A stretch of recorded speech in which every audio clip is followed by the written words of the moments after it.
Okay, so we are in part 2. Welcome to our Pnimi. This is Sara the Best. We are in part 2 of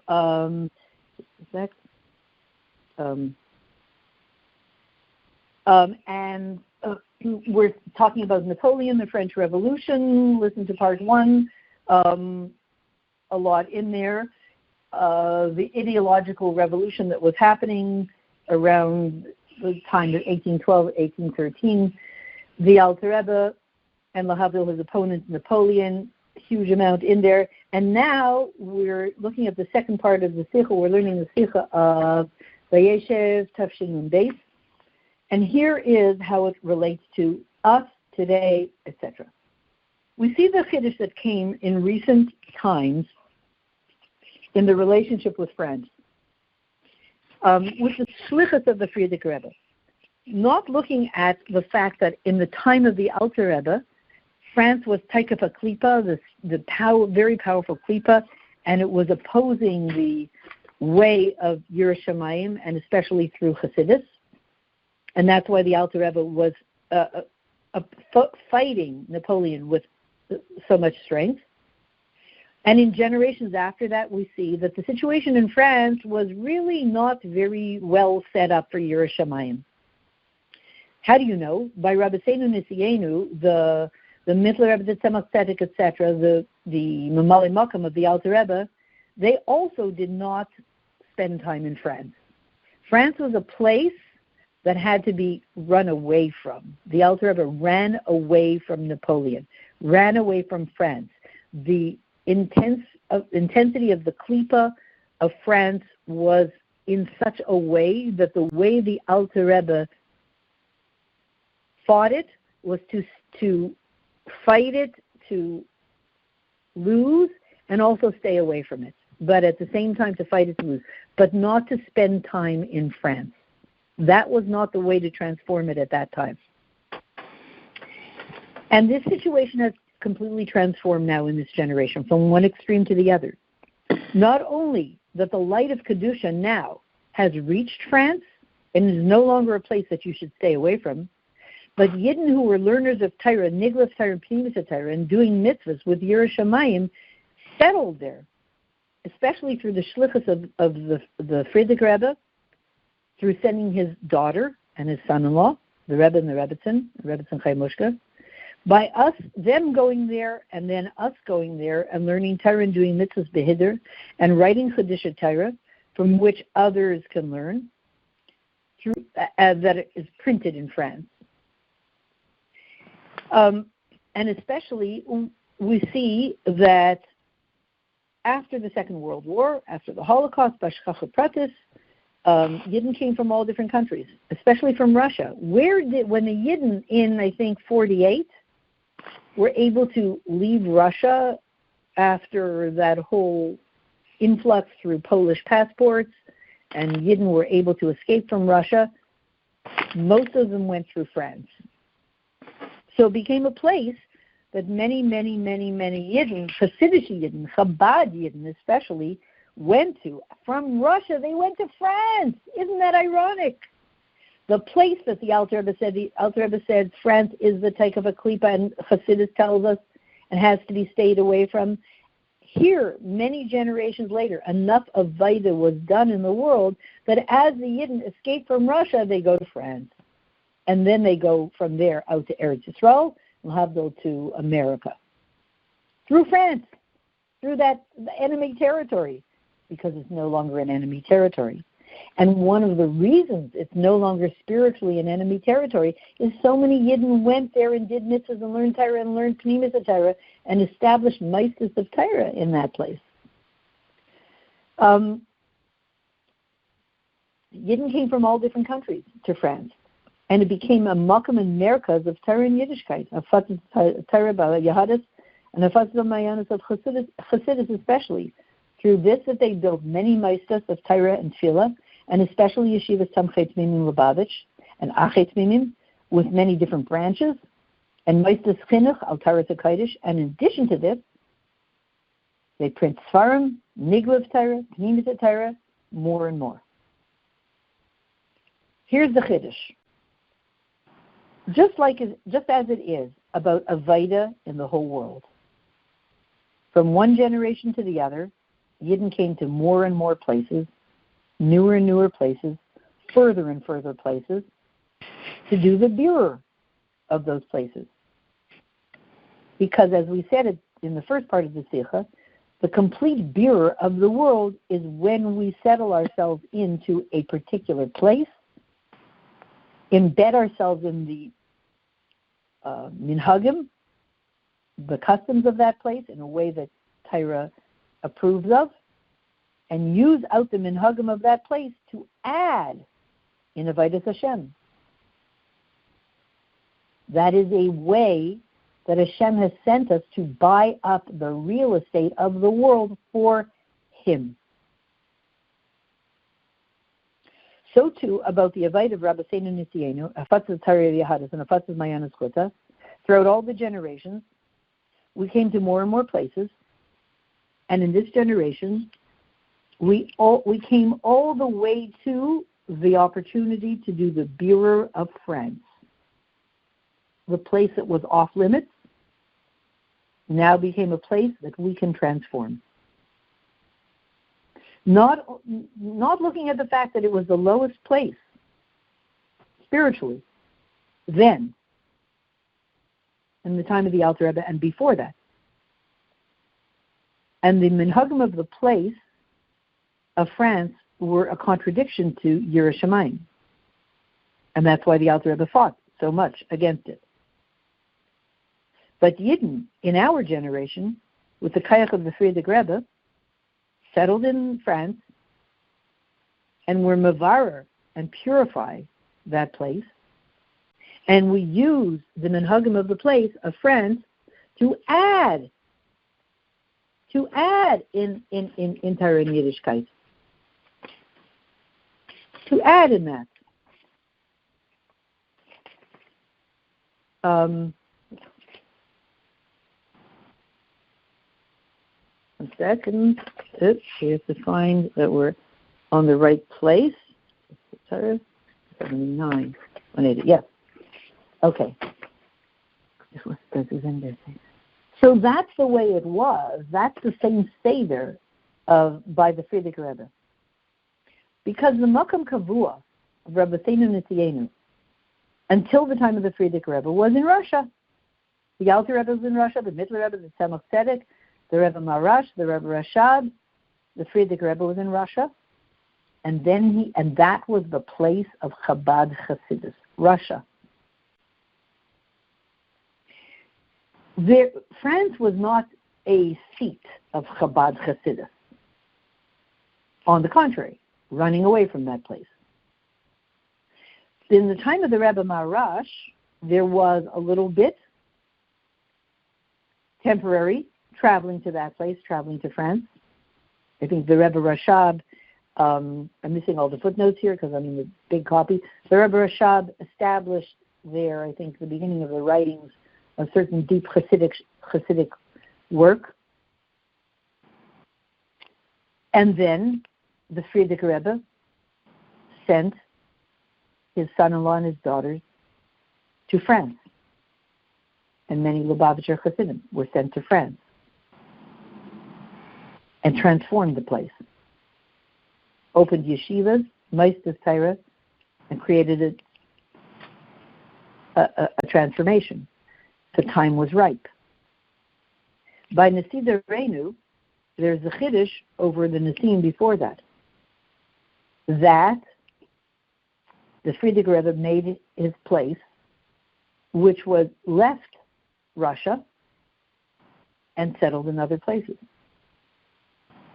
And so there are three periods in the Frierdiker Rebbe's life. First 10 years, that in the Nesias of the Frierdiker Rebbe, 10 years in Russia. Second 10 years in Poland. Third 10 years in the United States. And in every place, there has to be hislapshus according to settling into the customs of the place. And there are changes between one place and the other in the way you serve Hashem, according to the way people are in that place. So by Netida Reinu Atzma, the Frierdiker Rebbe and the Rebbe, there was hislapshus. There was 3 different ways of serving Hashem. The Frierdiker Rebbe, 10 years in the Russian way, 10 years the Polish way, 10 years the American way. And there are 3 very different ways. Till the last 10 years of the Frierdiker Rebbe, it gave Kayach to do the birur of all the places in the world, even the lowest, even France. And that's the chiddush of our generation relative to the generation of the Alter Rebbe, as we see in the relationship with France now. Because after the birur and the purification was achieved through the Avaida of Hafatz Tzari Vayahadis, Hafatz Amayanis Chutza, throughout the generations since the Alter Rebbe, that the Avaida achieved a birur and zichuch in the whole world, from above to below. Through the Avaida, from above to below, light is sent down into the world. But, coming closer to the Geula, when the complete birur of the entire world will have been done, so we have received in this generation from the Frierdiker Rebbe higher kayach, to even achieve the purification of France. Really? That purification began, obviously with the Alter Rebbe, but then more upgraded with the Rebbe Marash. We know there are several times that the Rebbe Marash traveled to France and made Balei Tshuva. And he sat and learned Chassidus and built some of the foundation of Chassidus in France. And then through the Rebbe Rashab, was there several times. And that's where the binyan of Hemshech, Tov Ayin Reish Beis, Tov Reish Ayin Beis, the well-known Hemshech of deep Chassidus, was established, at least in its foundational ideas, in France. In this place that formerly was a spiritual klipa, here the deepest levels of Chassidus began to be built there by the Rebbe Rashab. And he also wrote a part of the Hemshech there. So the Iker, Shleimus, complete birur, in a way of Kviyas and Hisyashvas, in a way that we settle into a place and it becomes fully integrated in a pneumistic way by Hashem, by Yidden and by Hashem, and then even spreads out Hashem's influence to the world, that was accomplished in our generation through the Frierdiker Rebbe. But through this, he himself was in France several times, and the Rebbe and the Rebbitzin were in France. He said Maimar Chassidus and Sichas, and he sent shluchim from his family, meaning the Rebbe and the Rebbitzin, Rebbe and the Rebbitzin Chaimushka, and they lived there several years. And they did their Avaida in learning Niglav Torah and Pnimis Torah. And they sent letters of Chassidus and Igros Kodesh. The Frierdiker Rebbe sent letters of Chassidus and Igros Kodesh to France, to his son-in-law and daughter, the Rebbe and the Rebbe Tzachai Mushka. And there those letters were prepared for print. And we know the mila of something that's printed over handwritten, that is forever. And there many, many people were prepared. I see. And the printed word reaches many, many people. And when we print something new, so it has a special fondness that wakes up chesed in a person. Some words of Torah which were written and also printed. And so what happened in France, and is happening in France, a birur and zichuch in a way of hislapshus, through being in that place and doing it in a way of Yiras Shamayim and Hiddur. For what?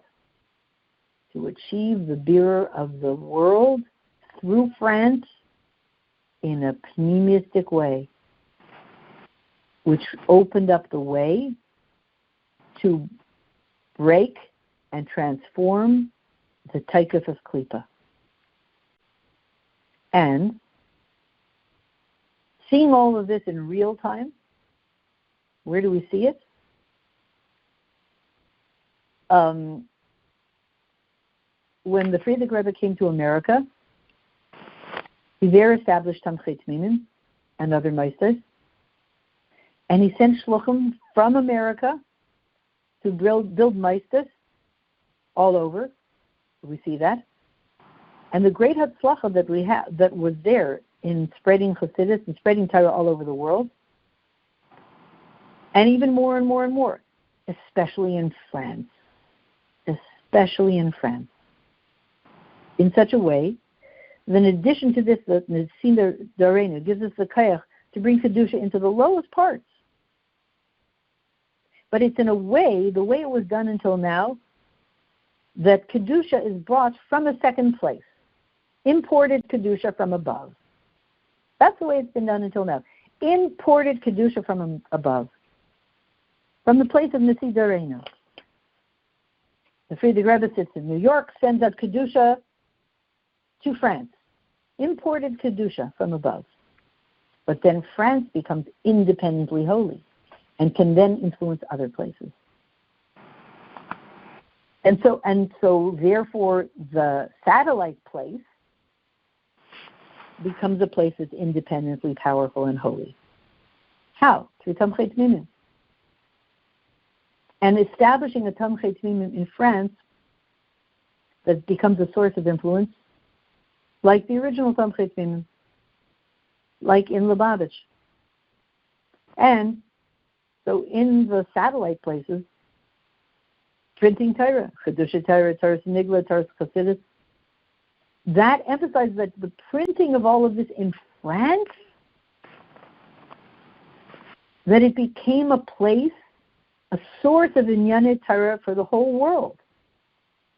It is a source for sending out holy light to the whole world, such a klipa. Partly through, the transformation is partly through the printing of Chassidus and the printing of Torah in France and sending it out to the whole world. And so, all of this is the revelation, the pile of the kaiches that the Frierdiker Rebbe put in years before that. Being the Nasi Adar, the Nasi Okol, he gives the kaich of etzem, the kaich etzem that's in every Jew, which is a kaich that's one with Hashem's essence. He gives that kaich to Kol Anshe Adar, to all the people in the generation, everybody, all Jews. Maybe all the people. Kol Anshe Adar, all the people of the generation, he gives that kaich to achieve the birur in the entire world, the purification in the entire world, even the lowest place, even the furthest place, in a way that that lowest place becomes the essence itself. And so, these two things in the process of birur. One, you purify the lowest worlds, and it still remains a lower world. You just make it a clean vessel. You purify the lower world, and you make it into a clean vessel. A clean, empty vessel is good, but it still remains a vessel. And if there's nothing being poured into it, it's good that it's clean. It's better that you could do that than that. But a clean, empty vessel, that if we make the world into a clean, empty vessel, it's still a vessel. What about if you make the vessel into a source of influence? So the lower way is you do the birur of the tacht and you make the world into a clean, empty vessel. The higher way is Gilia Etzem in the tachton, the revelation of the essence of Hashem and your essence and the essence of Torah in the lowest world. And what does it do? It makes the lowest world into one with the Elyon. The vessel becomes one with the light. The lowest place becomes one synchronous beat and energy with Hashem himself. And that is emphasized by the word sorfas. Sorfas means tziruf, gathered together, connect. Tziruf and birur and zichur, connect and purify the world. Yisbaru v'yislabnu v'yitzarfu rabim. The things will be purified in Geula and whitened and connected. The Geula comes through the shleimus of the birur of everything in the world, the whole world. And Sarfais is the Gematria 770. The shleimus, the completion of the number 7, as it's included in 10, which is included in 100, and the two together. It's hinted at that the birur of all the countries, it's hinted as in dem birur, in the purification of all these countries, is completed the birur of the whole world, which was created in 7 days, Shivas Yemei Binyan, with all the details. And not only that, 770 is the number of the house of the Frierdiker Rebbe, where he lived and served Hashem for the last 10 years of his life in this world. And we can say that this is hinted at the higher inyan in the birur and tziruf, but in a way that we're talking about the world remains a world relative to the Elyon. As das wird euch wieder essen. So, we're talking about two realities. The United States remains the United States, and it, represents the world that's, going to be made better into a vessel for Hashem. But what if it becomes a sort? What if the essence of Hashem inspires the whole world, and the whole world becomes a place of influence? Wherever you go, it's a recipient and it's a taker and a giver at the same time. This is denoted by the energy of 770. That the satellite's place, the student, becomes like the teacher himself, like the essence itself.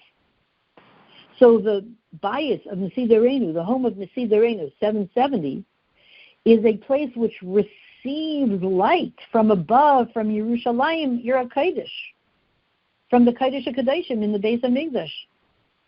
Receives light from Hashem through the Kodesh HaKodeshim in the Beis HaMikdash, sent out to the whole world, and this place in New York, 770, receives it.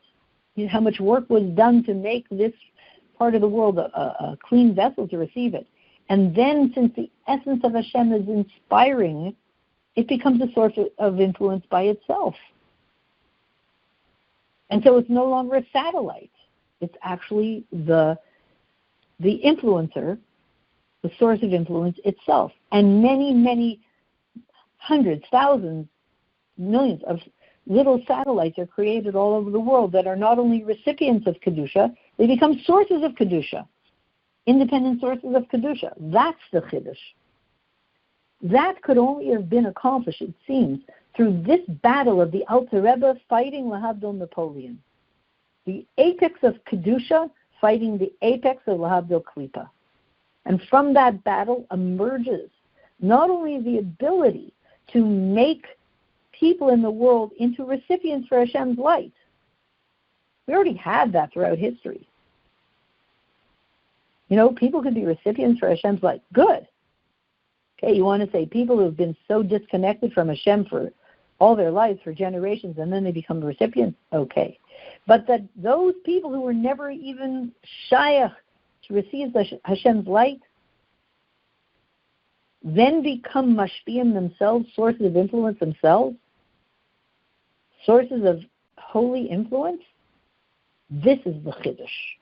And somehow this Chiddush is achieved, this revolution is achieved, it looks like, via this monopoly game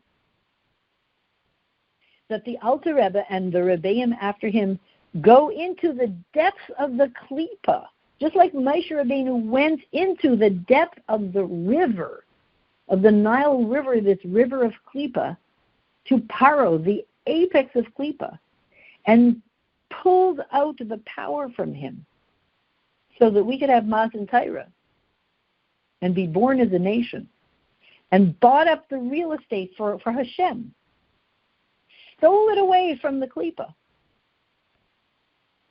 and bought up all the real estate. Generations later, in the time of the Alter Rebbe, it looks like the Alter Rebbe went into the klipa that now had settled itself into France. The same old Sancheiriv, Paro, now coming to Napoleon, that same power, however it's been worked over, pulling it out of there and stealing it and giving it to Hashem. And what is the chiddush of Napoleon over Yamach Shema, over Paro Yamach Shema? Paro just wanted to get rid of us altogether. None of it, just be done with the whole thing. No Matan Torah, no Yidden, the whole thing. Just get rid of us, make us slaves to him. But the thing about Napoleon was this whole concept of the people take over. The leaders are pushed into the background, they cease to lead, and the people take over. When that's done for Hashem, it's unbelievable, unbelievably good. When it's done against Hashem, Chas v'shalom, it's unbelievably bad. So the people taking over is not it's not a bad concept in itself. It's just, if it's used to fight Hashem, it's very powerfully dangerous. If it's used to assist Hashem, it's very powerfully holy. That is what Chabad Hasidus came into the world to do. To give the holy power of Hashem to the people who already have always had it. Everybody's a chelek elokam imal mamash. To fan the fire of holy power in every yid that he's born with before he even said Aleph Beis. And bring it to the surface and make him into a leader, because in Yemaisa Mashiach we know from the beginning of time, from the beginning of Torah, from every Haftarah that we read, the Yidden will be the leaders in Yemaisa Mashiach. The Rambam tells us. To go from being the oppressed people to the leaders, not just a leader, all of us, means the people will have to take over. The people will have to be empowered. The Jewish people will have to be empowered, each simple person with the ability to be a leader and a mashpia in his own right, a source of influence in his own right. This is the revolution. And Napoleon expressed the same revolution, only from unholiness.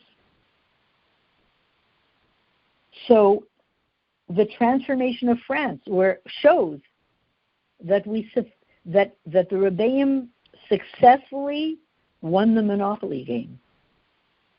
They bought up all the real estate on the board for Hashem. They bought everything up. They're in the process of buying it up and giving it all to Hashem.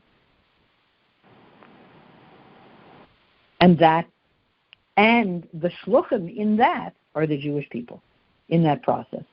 That's what we've always been doing in Torah mitzvahs. Buying up the world for Hashem, Torah mitzvahs.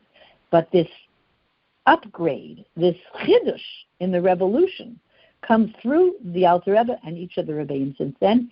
And then most specifically, it's all centered around France, where you see the visibility of the unholy forces fighting the holy forces, or trying to.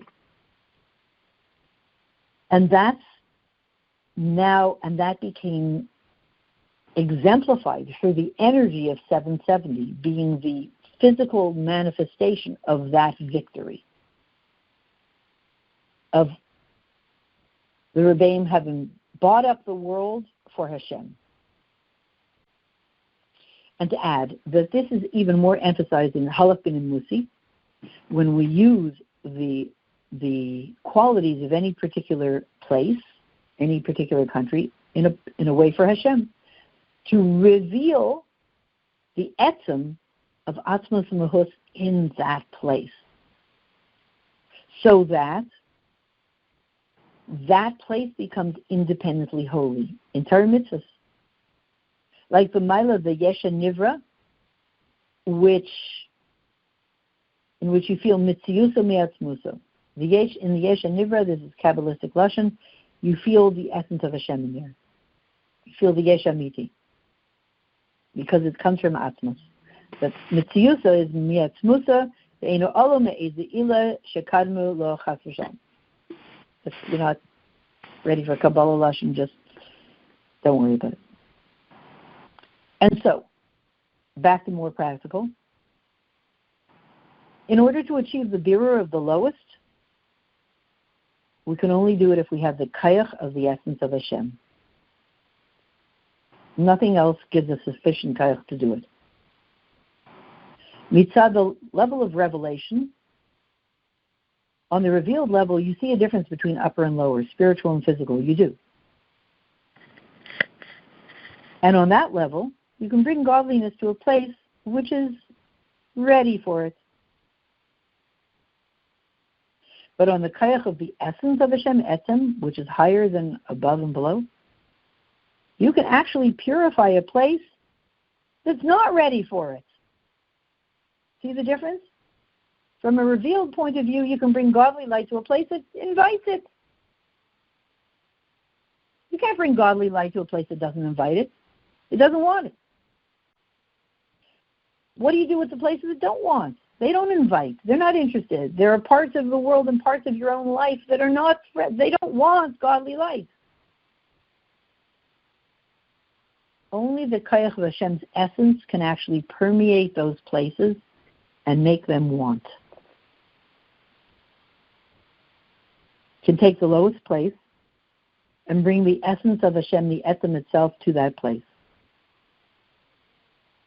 And dafka in the lowest place is revealed the etzem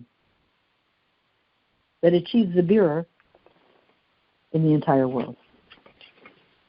It's a really revolutionary concept. So, now we're understanding. Now we will understand. The complete birur of the whole world, as it says, I think, in the Torah, depends on the birur, in a way of hislapshus, of France. The transformation and purification of the world actually goes through the transformation of France, because it was the lowest.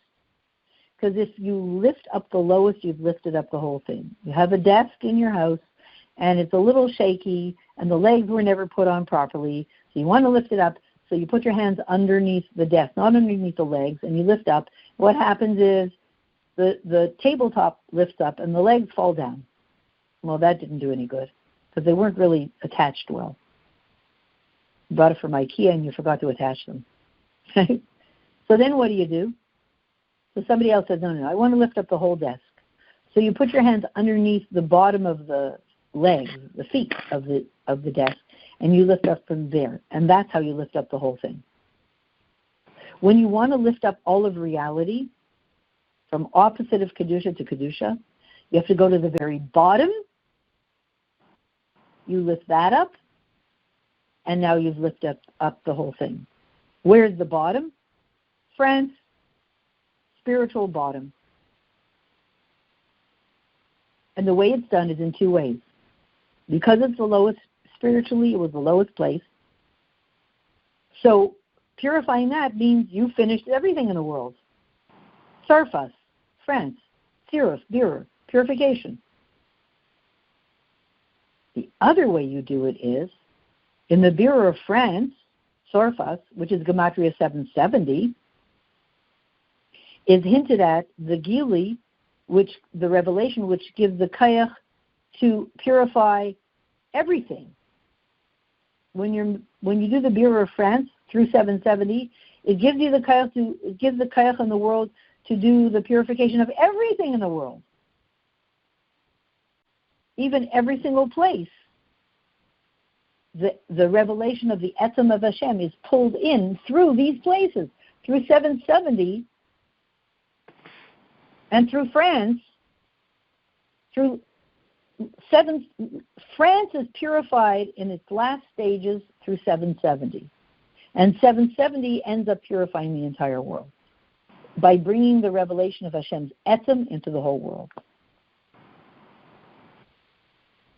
And in order to make it even simpler, to make it more graphic, so that, we're going to now come down from this very high level, these Kabbalistic concepts, and look into something very simple. Here's an example. we saw a wondrous thing in this revolution of France. Because there are people who say, come on, where do you see miracles in this day? Come on, you see any examples of miracles? We haven't had them for like thousands, hundreds of years. Come on. So here's a miracle. Every country has its march, its song, its national anthem. Right, the French national anthem, I don't know the words, but I do know O Canada. So, and I'm not going to sing it. And at every big event, they sing O Canada, or whatever you sing in other countries. We sing O Canada, right? In France, they sing the French national anthem. Marseillaise. And the people, what? The Marseillaise, right. And then there's the Marseillaise. We sing O Canada. And so, and you know, at any big gathering, when all the political big shots and officials get together, they sing that song. They sing that anthem. And especially when you're talking about the national anthem of France, who wrote it? So the story is that it was in the year of Tuf Kuf Nun Beis, 1792. And the way I heard it is, there was it was the middle of the revolution. You know, the soldiers were fighting their battles, and one night, an obscure, unknown French soldier had a dream, and a tune came to him in his dreams. And he woke up singing this tune. It was quite a tune. And he sang it to everybody. And somehow the tune got to Napoleon. And he liked it. And he took it. And when he took this tune, it became the tune of France, the Victory March of France.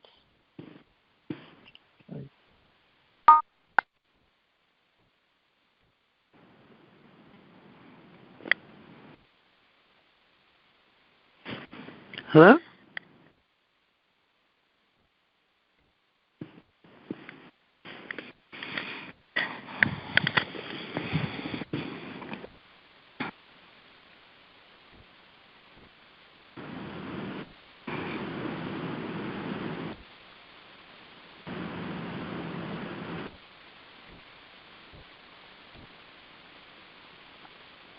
All I can remember is that the essence is in the song. The song is like the deepest level of the essence of whatever the force is. So if you know the song, then you will have control over that force.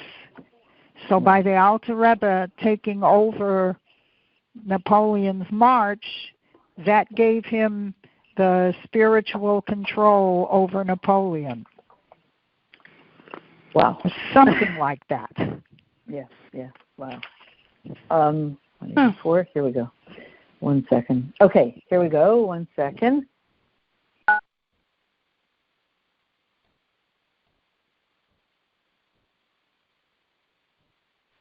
Okay, so, and this obscure French soldier never composed a tune again. But we're saying that the tune got to Napoleon, Napoleon liked it, took it on as the Victory March. And here in the footnote, it says, Napoleon's March. Like Napoleon's March, as it says in Sefer Sichos, that the Alter Rebbe wanted to hear what the nigun was. He sent shluchim to spies, essentially, to hang out there with the Russian army to hear what they were singing. The French army, to hear what they were singing. And bikesh yadiu nigun mar she'amdu she'ama avru atzarfatim es gvula shel Russia. When the French army was coming into Russia, the Alter Rebbe sent people to hear what they were singing. Because remember, picture this moment. The army, as they're entering France, is at their peak in success. The French army is at their peak. They have been charged with an excitement by Napoleon that they are going to be conquering the entire world. They're full of hope, excitement, victory, a dream of victory, a lust for victory, and they believe that this is going to gain them the victory over the entire world. So they are at their best moment. You know, they've done what they've done, and they're drunk with power, and they're feeling the effect of what they've achieved with the French Revolution. And again, all of this is the power of Klipa, and they're almost drunk with that power, and now they're going to bite off a chunk of the world that no one has ever conquered before, and it's going to be the victory of all of history. This is their highest, most optimistic moment, and they are singing this victory march. So the Alter Rebbe wants to know what they're singing, you know, as you just said, right? That when one can get one's hands on the victory march of an army or on the song of a country, one has their power. The Alter Rebbe wanted to know it, and the Alter Rebbe Shluchim went and heard what the French army was singing at that moment, came back and sang this song to the Alter Rebbe. And the Alter Rebbe said, Zehu nigun shel nitzachon. This is the nigun of victory. And then the Alter Rebbe ended. After he was stark fardveket, the Alter Rebbe sat in deep meditation for a while. After hearing this, he said, this is a victory march. And then sat in deep meditation for a while.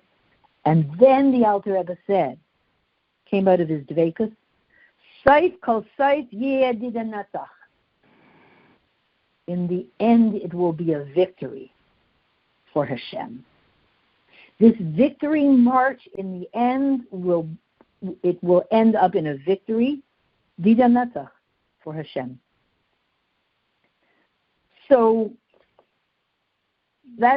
So what happened? Okay, so that was 1812, and now coming back to the present time, we know, as we said, that every country has its Sar, its spiritual angel above, its spiritual source above, and it's connected with the nigun of the country, and that song of the country was chosen by the country for the country. It corresponds to the spiritual power of that country.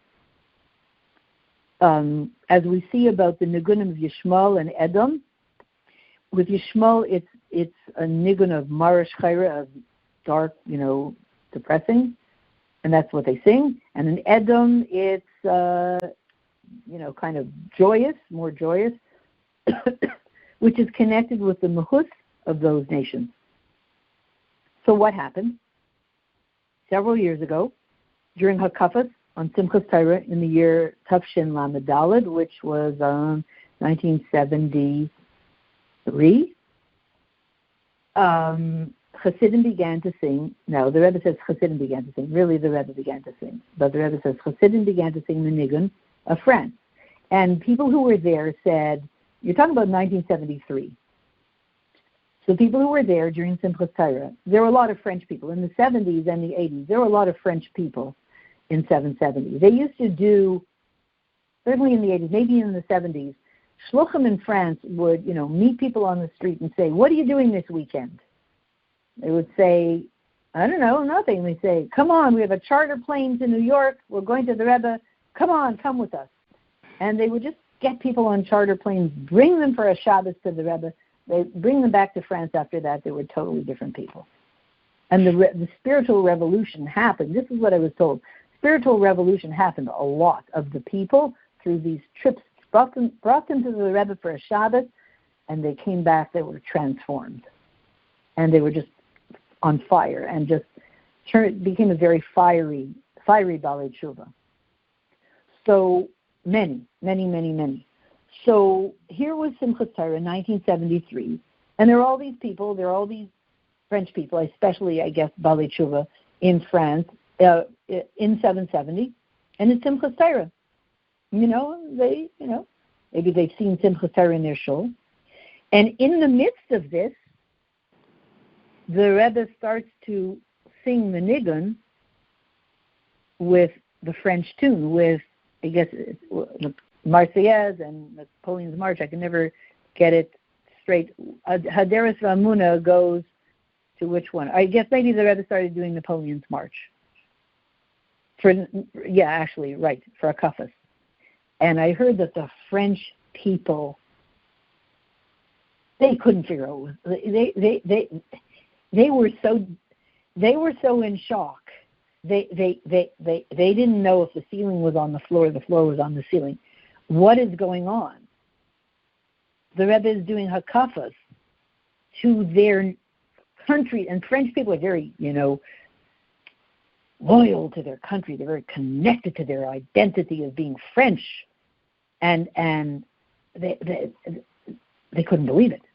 And it probably nobody else in 770 ever heard this song before, except maybe the Hasidim that had passed through France.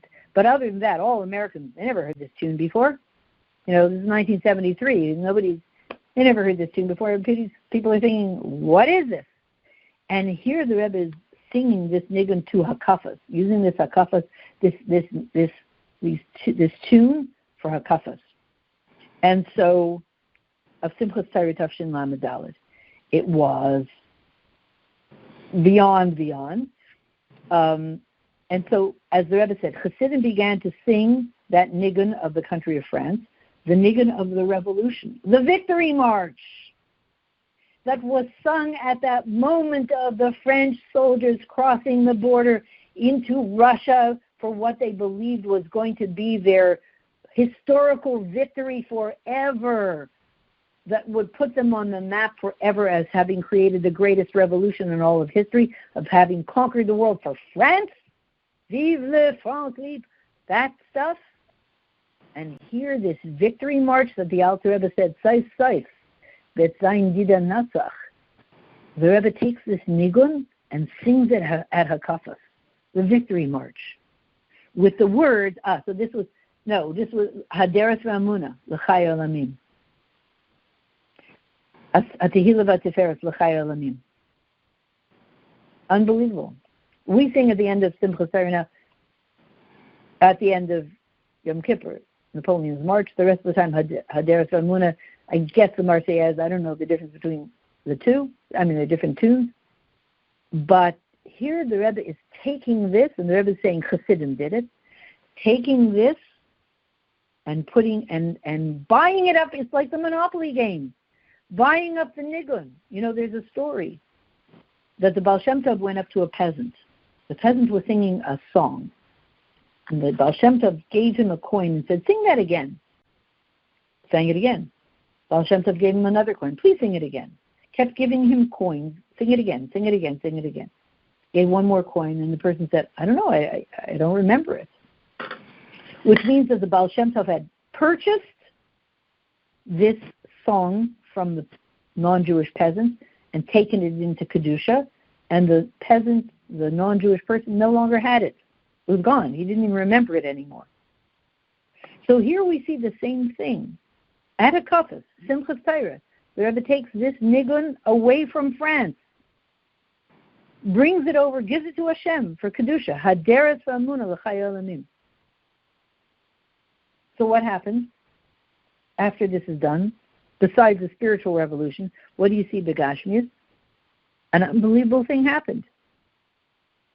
France gave up the song. They changed it.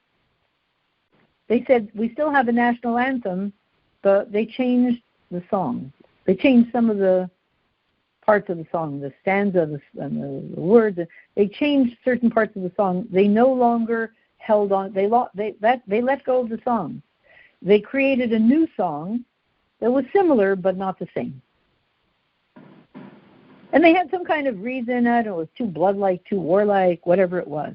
They hardly knew themselves. And it was like the idea of, here we go, like Napoleon's March, we said. what we just said. And so after several months after Chassidim began to sing Haderes V'Emunah, now in the year Tafshin Lamed-Daled, 1973 and then 74, they changed the nigun. The French government changed their national anthem. And they said for reasons of covet, they no longer wanted that anthem. They let go of it. It no longer belonged to them. It was bought up for Hashem. They no longer wanted it. The Rebbe took it from them for Hashem. Hashem took it away from them, and they lost their power. And then in the year Tafshin Mem Aleph, 1981, it went back to the previous. They took back the old nigun, but that was some 8 years later.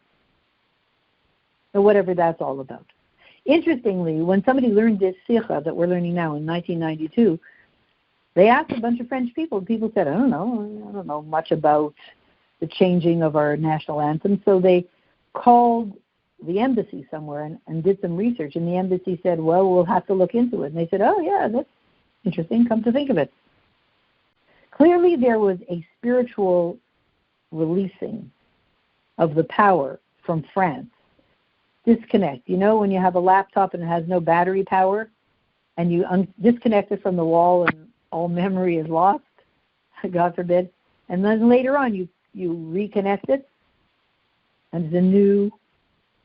We did this on this call. We ended the recording and we disconnected and then we called back in later and it's a new recording. It's a different recording. It's a different energy.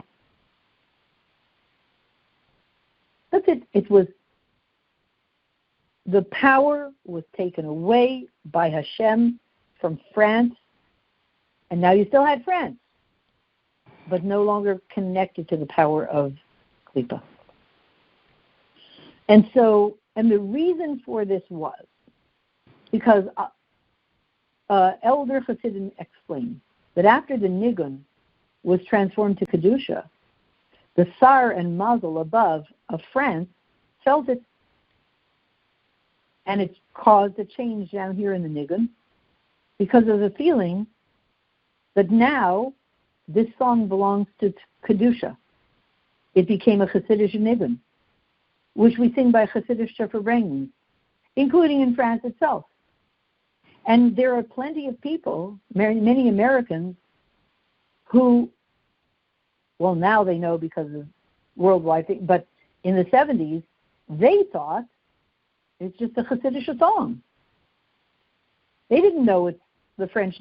It so became entrenched as Haderes V'Emunah that in those days, maybe if somebody traveled to France and they would hear people at a public gathering singing that song, they thought, wow, why are they singing Haderes V'Emunah in France at a non-Jewish gathering? Because they thought it belonged to the realm of Kedusha, which it did. It was taken over. In this, we see the change from one extreme to the other that was achieved in our generation since the time of the Alter Rebbe.